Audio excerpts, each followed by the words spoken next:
You can't expect to always run without anything, then go to an important marathon, and then that's the race where you do that for the very first time.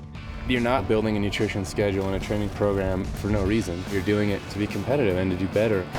I finished well, I got the points, and I'm going to the Xterra National Championship.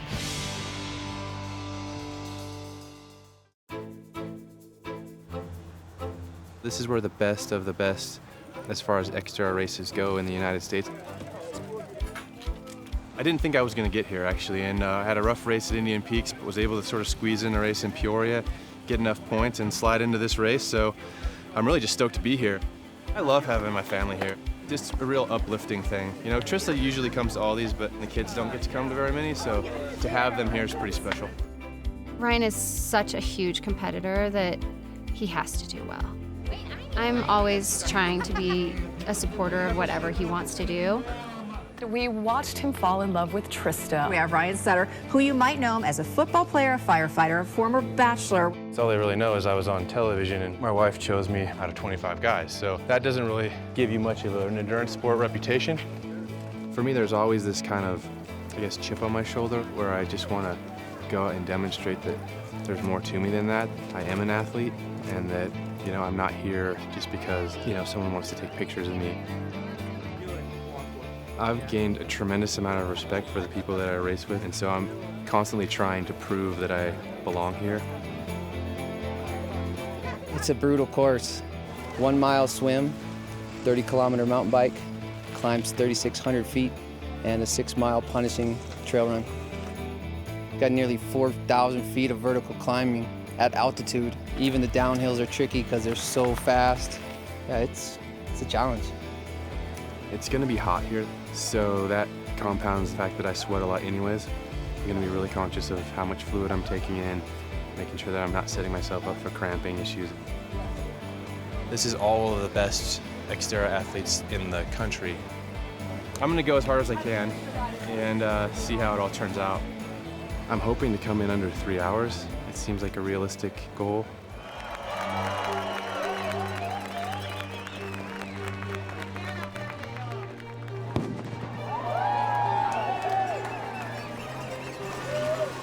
A lot of the races will stagger the start.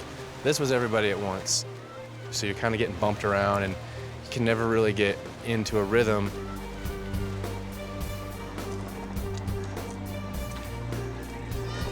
And then the bike was so much uphill. I was using bigger muscles for a longer time than I was used to. So I knew that was going to set me up for some fatigue during the run.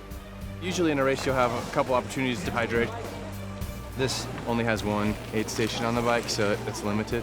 That's one of the hardest parts about the mountain bike. Your forearms can barely survive the bumps that you're facing. You're not going to take your hands off the handlebars. So, you know, getting nutrition needs in is a little bit different to a normal triathlon because you do have to concentrate on every single inch of that trail.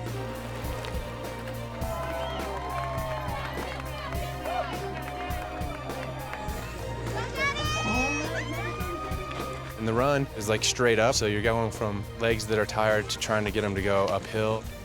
It was just hard. I knew I was out of gas, so it was just a matter of trying to find one simple thing to focus on to get through the end. Honestly, went back to sort of what McKeely told me about just trying to keep my elbows high.